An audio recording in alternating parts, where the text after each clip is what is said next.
Right, take 3, and now I'm getting cranky. Alright, what's going on here today, kids? Today we are cleaning up a valve cover. This thing looked horrendous when I first started. Now it's getting there. At least the caked grease and oil and all that stuff is gone. Right now I'm working on the channel for the seal, and I'm debating whether or not I'm going to pop out these spark plug tubes seals and switch those over. What do you mean switch them over? Well, this is a comeback, and by coming back I mean I'm a mobile mechanic, so I'm coming back to the vehicle. That always sucks. I try to avoid these as much as possible. I do everything I can to prevent that. Well, in this situation, it's a 99 Taco or Tacoma, Toyota Tacoma. See, good little trucks. Actually, I like these things. This one's got the 3400 in it, a 3.4 liter. And I did the valve cover gaskets and intake. Well, actually, just the valve cover gaskets is what I was doing, but you got to take the two of the 3 parts of the intake off to access it. So, in doing this, I took it all apart, putting in new spark plug tube seals on all 6 cylinders, no problem there. Put the seals all the way around. This is where it's going to possibly be a problem for me here. And I used a little bit of RTV in the groove to kind of hold it in place. When you flip it upside down, you set it in there because you kind of have to work it between a bunch of hoses, lines, throttle cables. It's kind of a tight fit, but not far from the worst.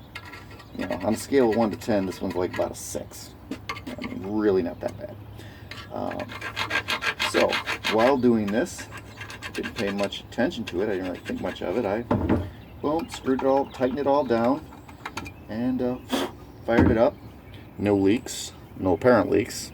That's the key. And had it going. And got paid on the job.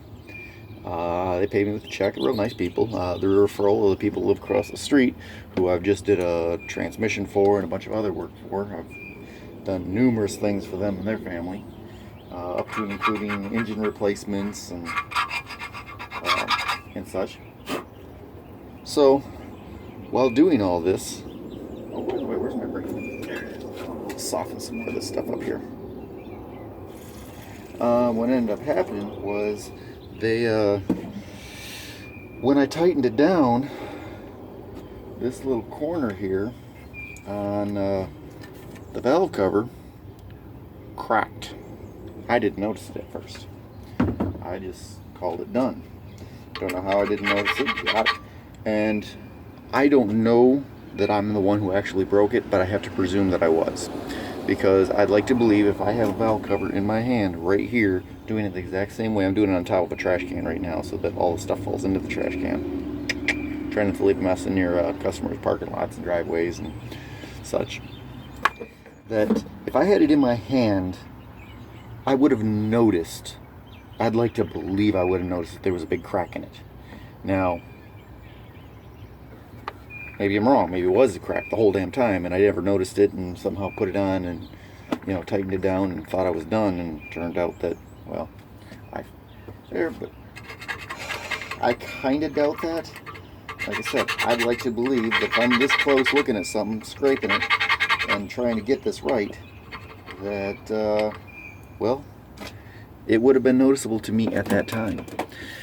It was not noticeable, as it turned out, or I did not notice it, so that means my guy's logic is he broke that cocksucker. And if he done broked it, he done got to make it right. Yeah, I came here a couple days ago, went and checked, and I'm like, yep, okay, you are leaking. And where are you leaking from? Oh, look at this. At first I thought it was the oil filler cap because it's right there, but nope. Saw the crack, said, okay, done. The other side's bone dry. No problems. Unfortunately, the other side's the easy one. This is the hard one, so I have to pull the intake again to do this, and hopefully I can reuse the intake gaskets with some RTV. We'll see. They're those multi-layer steel ones, so usually you can just wire brush them all out, clean them all up, as long as they're not warped out of weird shape. Tighten, put a little RTV on there, done. And I should be able to transfer the main gasket over, but the spark plug tube seals, you got to drive those out. I don't know. I'm going to try and drive them out of the old one first. There. This one was a junkyard special. I paid 15 bucks for it at the pick and pull. It was like $10, $2 core. I can get $2 back. I'm not so worried about that. Right now I just want to make it right. Hopefully a couple cans of brake clean, because the inside of this thing is pretty blackened out. I'll get some of it clean. I ain't gonna worry about all of it. Get the groove cleaned out there, and then I gotta tear the truck apart. So a lot of mold mechanics in these situations, and I've seen this from a number of customers now. They'll hire somebody like me, or maybe somebody like you, to show up. They do the job.